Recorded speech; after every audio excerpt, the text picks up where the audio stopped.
কিয়ামতের যেই ভয়াবহ আগুন, আল্লাহ তাআলা বলেন ফামা আসবারাহুম আলান নার ফামা আসবারাহুম আলান নার। তোমাদের মধ্যে এমন কে আছে যে জাহান্নামের আগুনে পুরার ক্ষমতা আছে? আছে নাকি কারো বলেন? কেউ নাই। অতএব জাহান্নামের আগুন তো আরো কঠিন। আল্লাহ অন্যতে বলেন কুল নারু জাহান্নাম আশাদ্দু হাররা। জাহান্নামের আগুন বড় কঠিন, দুনিয়ার আগুন দিয়ে তা ওজন করা যাবে না। অতএব দুনিয়ার আগুন থেকে বাঁচানোর জন্য ছেলে সন্তানকে এত চেষ্টা করলা, নিজের জীবন বাজি দিয়ে ছেলে সন্তানদের দুনিয়ার আগুন থেকে বাঁচাইলা,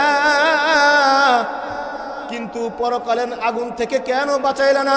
ফজরের নামাজে নিজে উঠে ঠিকই মসজিদে গেলা, কিন্তু ছেলে মেয়ে ঘুমায় রয়েছে, স্ত্রী ঘুমায় রয়েছে, কাউরে ডাক দিলা না। নিজে নিজে জান্নাতে যাওয়ার প্রয়াস চালাইলা, কিন্তু আল্লাহর কাছে আসামির কাঠগড়ায় দাঁড়ায় গেলা। ঠিক কিনা বলেন?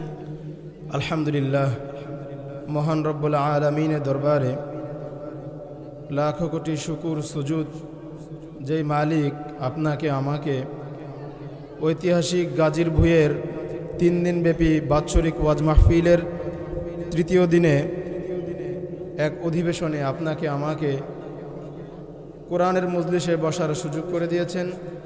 আমাকে কোরআন ও হাদিসের আলোকে কিছু কথা বলবার এবং আপনাদেরকে কথাগুলো আমলের নিয়তে শুনবার তৌফিক দান করছেন। এজন্য দিল থেকে কালিমাতুশ শুকর আদায় করে আলহামদুলিল্লাহ।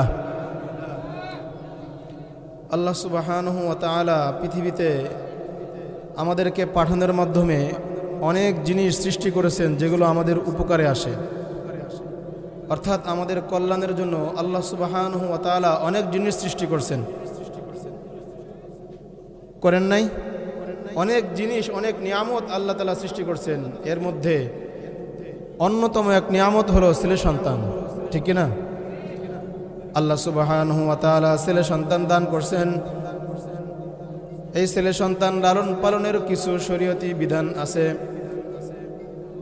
দুনিয়াতে এমন অনেক অসংখ্য দম্পতি আছে যাদের কোনো ছেলে সন্তান নাই এবং তাদের জীবনে ছেলে সন্তান হবে না। অতএব যাদেরকে আল্লাহ ছেলে সন্তান দান করছেন তাদেরকে মূল্যায়ন করা। ছেলে সন্তান নেওয়া অনেক কষ্ট, তাদের পালাও অনেক কষ্ট। এরপরেও প্রত্যেক নারী, একটা মেয়ে যখন বিবাহের আগে বলে না আমি ছেলে নিব না, অনেক কষ্ট। বাবা বলে ছেলে সন্তানও তো নিব না, অনেক কষ্ট হয়। কিন্তু যখন বিবাহ সম্পন্ন হয়ে যায়, এরপরে আল্লাহ সুবহানাহু ওয়া তাআলা মানবধারা অব্যাহত রাখার জন্য তাদের দিলের ভিতরে ছেলে সন্তানের প্রতি এমন মায়া, মহাব্বত, ভালোবাসা পয়দা করে দেয়। যেই মেয়েটা বিয়ের আগে বলছিল সন্তান নিব না, সেই মেয়েটা বিয়ের পরে সন্তান নেওয়ার জন্য মুখিয়ে থাকে। যেই বাবা বলছিল ছেলে সন্তান বেশি নিব না, সেই বাবাও ছেলে সন্তান নেওয়ার জন্য মুখিয়ে থাকে। অনেক আশায় থাকে আমার বাবা কবে বড় হবে আর আমাকে বাবা বলে, আমাকে আব্বা বলে ডাক দিবে। এমনকি নবী রাসূলগণ আল্লাহর কাছে সন্তান চাইছেন। হযরতে জাকারিয়া আলাইহিস সালাম সম্পর্কে আল্লাহ তাআলা সূরা আলে ইমরানে বলেন, হুনালিকা দাআ জাকারিয়া রাব্বাহ ক্বালা রাব্বি হাবলি মিন লাদুনকা যুররিয়াতান তাইয়্যিবা ইন্নাকা সামিউদ দুআ। সেখানে হযরতে জাকারিয়া আলাইহিস সালাম তার রবকে বলো, ওগো আল্লাহ, আপনার পক্ষ থেকে আমাকে একজন নেককার সন্তান দান করুন, নিশ্চয়ই আপনি দোয়া কবুলকারী।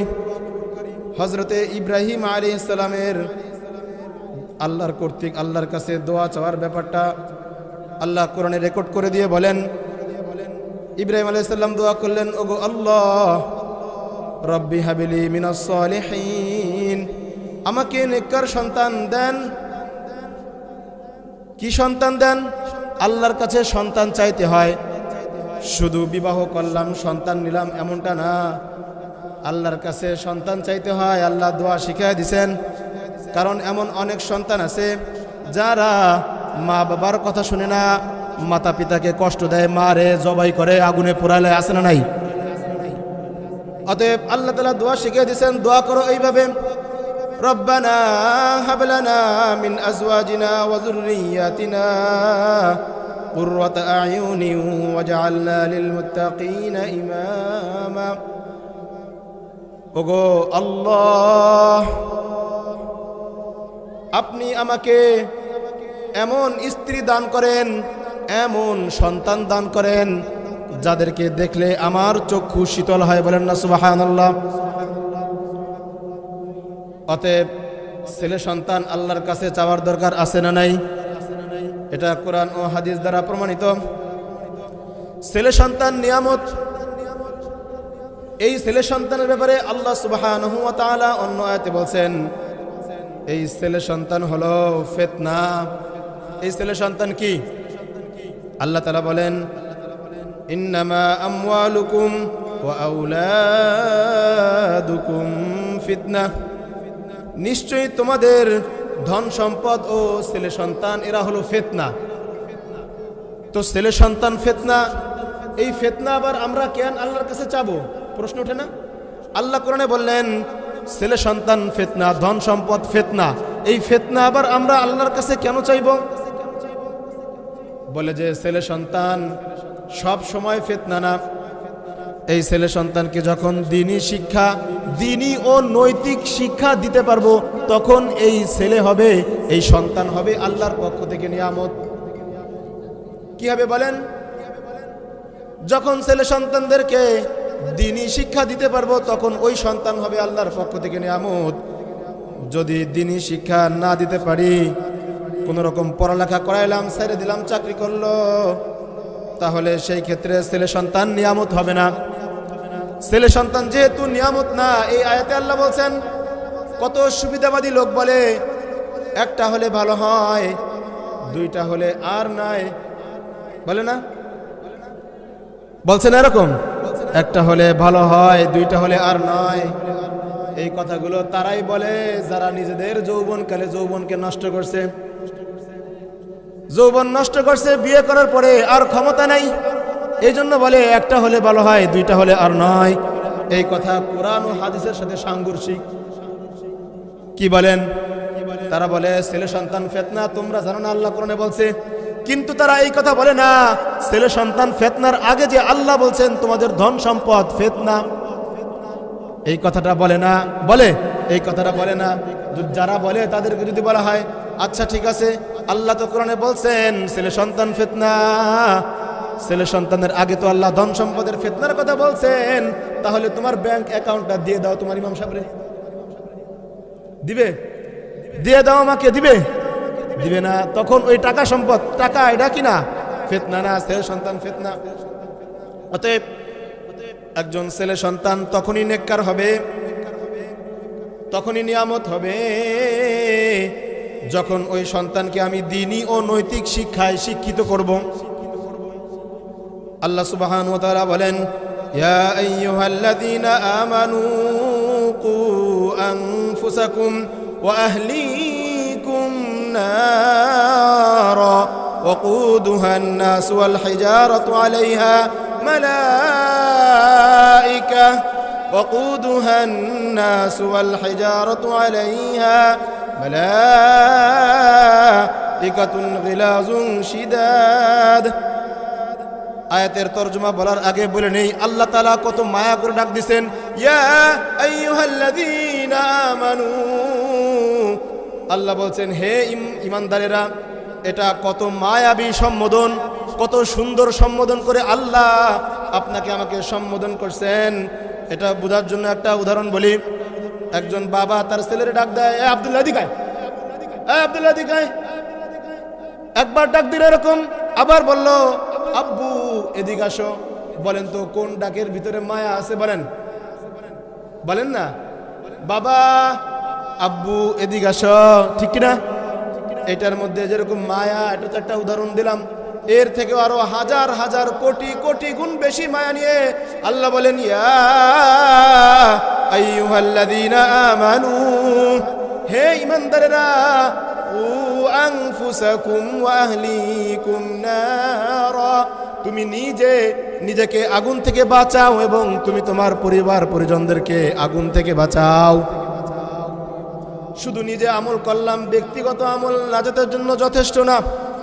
অনেকেই তাবলিগ করে, ব্যক্তিগতভাবে হাজি তাবলিগ করে, অনেক দিনের কাজ করে, যাকাত দেয়, তার ব্যবহারও ভালো, সে সব নেকির কাজ করে, কিন্তু তার ঘরের ভিতরে দিন নাই। সে নামাজ পড়তেছে ভালো কথা, রোজা রাখে ভালো কথা, সব কিছু করে, তাবলিগ করে, আজান দেয়, ইমাম না থাকলে মসজিদে ইমামতি করে, এক কথায় সে সব ভালো কাজ করে, কিন্তু সে যাচ্ছে পশ্চিম দিকে, তার ছেলে সন্তান পরিবার উত্তর দিকে, সে যায় পশ্চিমে, তার ছেলে সন্তান যায় পূর্ব দিকে। অর্থাৎ সে আমল করে নেকির জোয়ারে ভাসে, আর তার ছেলে সন্তানরা গুনাহ করে গুনার সাগরে ভাসে। কথা বলেন। সে আমল করতেছে, কিন্তু ভাবে, তারে বলবেন, ভাই আপনি আমল করতেছেন, কিন্তু আপনার ছেলে সন্তান, আপনার স্ত্রী তো পর্দা করে না, আপনার মেয়ে তো পর্দা না করে কলেজে যায়, এটা তো ঠিক হচ্ছে না, এটা তো আপনার গুনাহ হবে। বলে যে তাদের আমল তাদের কাছে, আমার আমল আমার। এটা বলে কি নাজাত পাওয়া যাবে বলেন? একটা ছেলে সন্তান, মা বাবা তার ক্যারিয়ারের দিকে লক্ষ্য করে সব জিনিস দেখলো, আমার ছেলে সন্তানের ক্যারিয়ার যেন ভালো হয়, এলাকায় যেন সে ভালো একটা সম্মানে থাকে, এই জন্য ছোটবেলা থেকে তাকে মক্তবে না পাঠাইছে পেলেতে, নার্সারি কেজিতে পাঠাইছে, আরবি শিক্ষা করে নাই। এক কথায় নবীর ও আল্লাহ রাসূল শিক্ষা দেয় এমন জায়গা পাঠায় নাই, যেখানে কুকুর বিড়াল শিখায় সেখানে পাঠাইছে। অর্থাৎ তার ভবিষ্যৎ ভাবছে, কিন্তু মৃত্যুর পরে যে একটা জীবন, ওইটা নিয়ে ভাবে নাই। কি করে নাই? মৃত্যুর পরে যে একটা জীবন, ওই জীবন নিয়ে কখনো সে ভাবে নাই। দুনিয়ায় কিভাবে উকিল বানাবে, জজ বানাবে, ব্যারিস্টার বানাবে, এই চিন্তা করছে। বলেন এই কারণে কি তার জাহান্নামে পড়তে হবে কি হবে না? অবশ্যই হবে। একটা উদাহরণ দিলে সুন্দর বুঝে আসবে।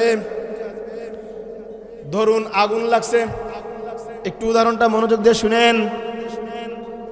মনে করুন আপনাদের বাড়িতে আগুন লাগছে, বাচ্চারা আগুন দেখলে, লাল দেখলে ওদিকে যায়, পানি দেখলে পানি ধরতে যায়। তো আপনার সন্তান ওই আগুনকে লাল সুন্দর মনে করে ওই আগুনের দিকে যাইতেছে, আপনি কি বলবেন? বাবা খবরদার, ওই দিকে যাও না, গেলে কিন্তু আগুনে পুড়ে যাবা। ওই দিকে যাও না, গেলে কিন্তু আগুনে পুড়ে যাবা। যদি যাও তাহলে কিন্তু আগুনে পুড়ে মরে যাবা। বলেন কোন মা বাবা কি এই কথা বলেই ক্ষান্ত থাকবে? কোন মা বাবা এটা বলে ক্ষান্ত থাকবে না।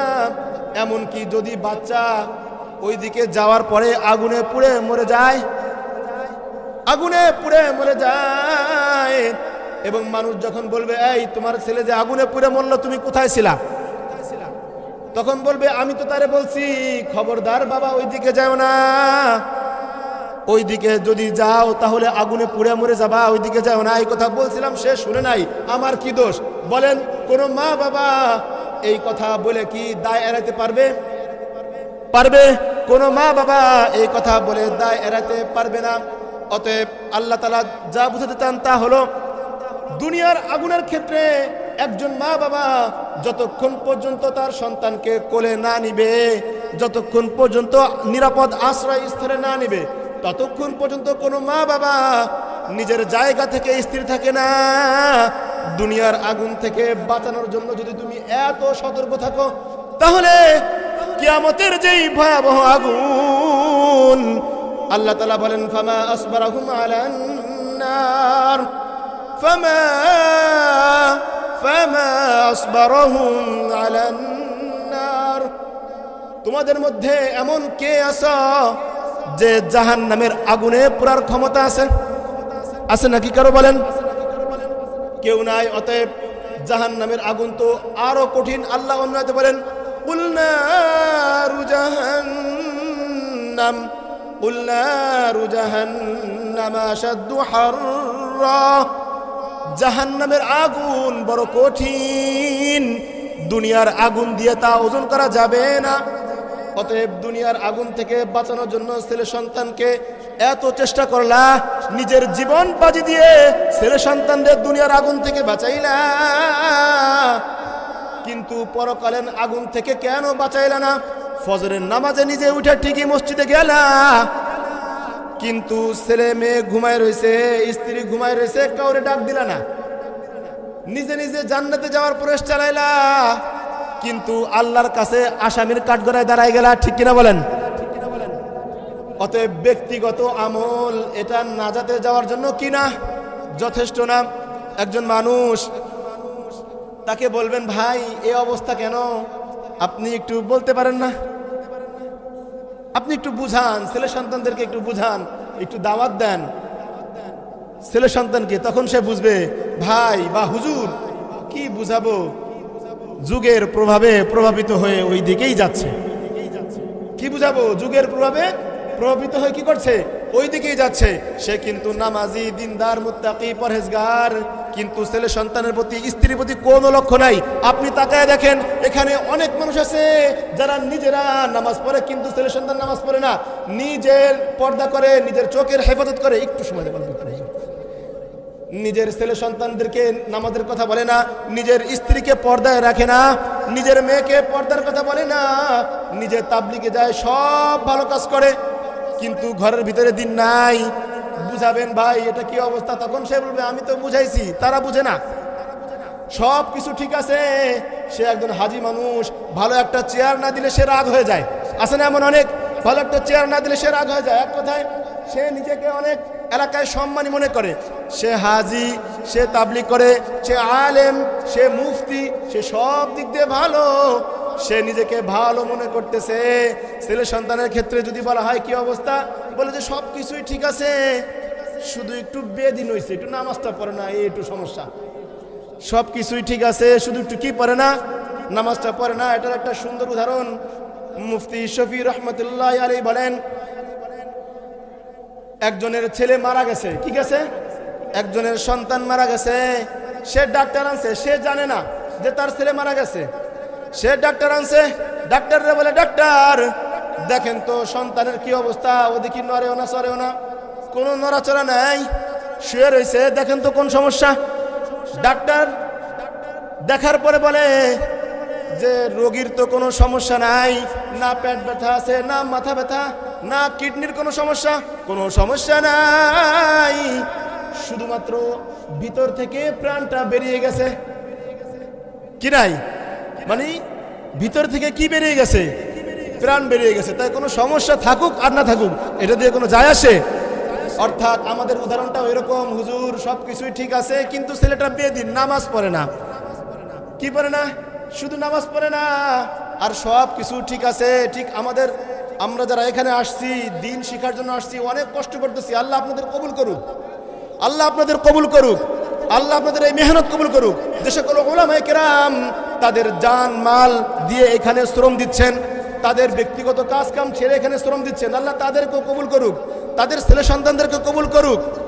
আমরা যারা আসছি এখন থেকে সতর্ক হইতে হবে। এখানে আসছি, উলামায়ে কেরাম দুই একটা কথা বলবেন, সেই কথাগুলো নিজের জীবনে বাস্তব রূপ দিবলো। এই যে একটা কথা শুনলাম, আমি নামাজ পড়ি, যদি ছেলে নামাজ না পড়ে, যদি মেয়ে নামাজ না পড়ে, স্ত্রী নামাজ না পড়ে, তাহলে আমারও কাঠগড়ায় দাঁড়াতে হবে। হাসরের ময়দানে, আদালতে, কিবরিয়াতে আমাকে দাঁড় করাতে হবে, আমি দাঁড়াবো। অতএব আমার এই ভয় সামনে রেখা নিজেও নামাজি হব, নিজের ছেলে সন্তানকেও নামাজি বানাবো। ঠিক কিনা বলেন? যে কোনো কথাগুলো বললাম, ভুল কথাগুলো আল্লাহ সুবহানাহু ওয়া তাআলা আপনার আমার স্মৃতিপট থেকে মুছে দিয়ে সঠিক কথাগুলোর উপর আপনাকে আমাকে সবাইকে গুরুত্ব দিয়ে আমল করার তৌফিক দান করুক। আমিন।